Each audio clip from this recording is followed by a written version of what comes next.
Today, 1 year ago, we were in New Delhi celebrating the 14th session of the Conference of the Parties to the United Nations Convention to Combat Desertification, brilliantly hosted by the Government of India under the leadership of my dear friend, Minister Prakash Javadekar.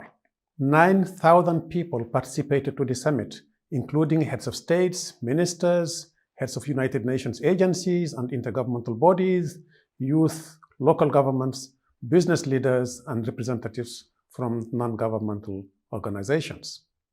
This was one of the last international conferences of such a magnitude organized by the United Nations before the COVID-19 pandemic changed our way to interact with each other.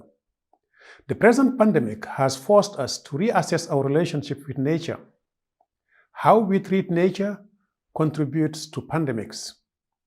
Desertification, land degradation, and drought are linked to the loss of natural habitat and the spread of diseases from animals to humans, known as zoonoses. COVID-19 in one such disease. The rate of future zoonotic diseases emergence and re-emergence will be closely linked to the evolution of our relationships with nature. This is the reason why we are promoting the vision of social contract for nature.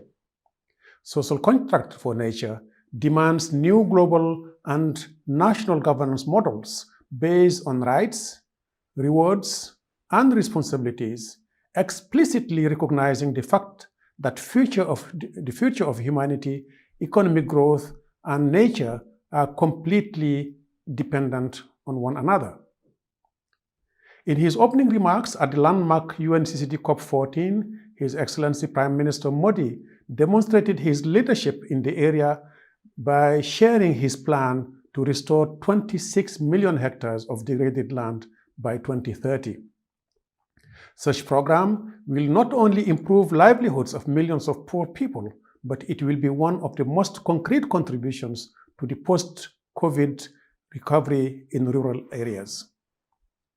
Next Monday, we at the UNCCD will be organizing a ministerial conference on the Africa's Great Green Wall.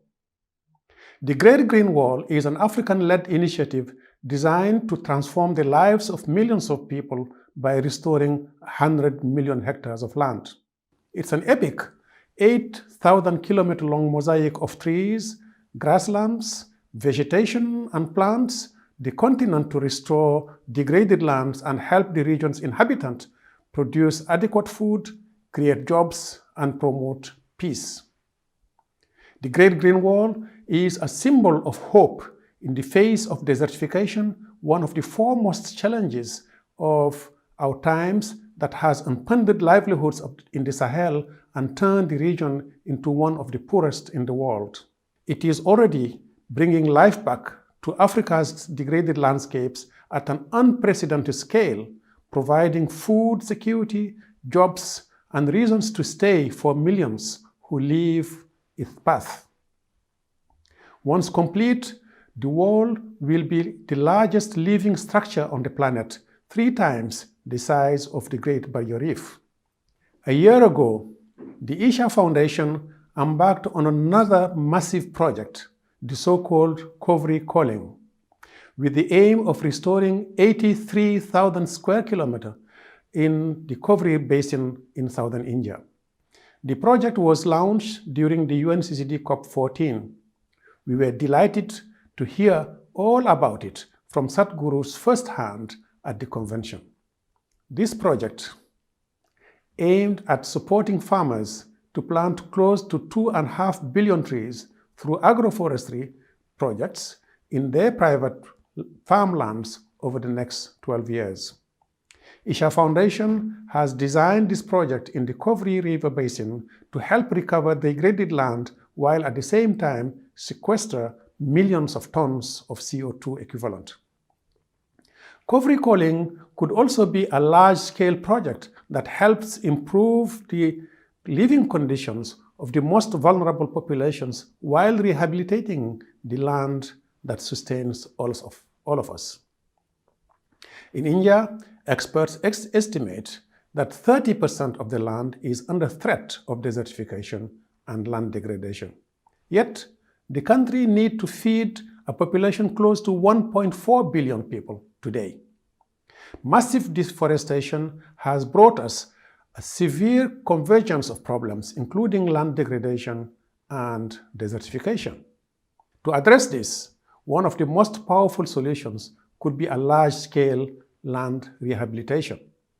Agroforestry, for example, targets at once land and water, food and nutrition, social and economic inequalities, biodiversity loss, and climate change. I sincerely hope that countries around the world see the potential of land restoration and river revitalization as solutions to support our planet. In closing, I want to congratulate the Isha Foundation for the first anniversary of Recovery Calling and wish you all the best in the implementation of this ambitious project. Thank you.